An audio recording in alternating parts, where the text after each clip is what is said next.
A můžu se tě zeptat na jméno? Michala Procházková.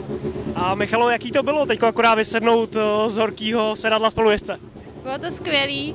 Myslela jsem si, že se budu bát, nebo že mi bude špatně, ale bylo to paráda. Takže vůbec žádný obavy, rozklepaný kolena nebo něco podobného? Vůbec nic, bylo to super, doporučuji. Můžu se tě zeptat, jaký máš auto? Já mám Octavii. Ale nebudu teda s ní takhle jezdit asi. Jo, tak děkujeme.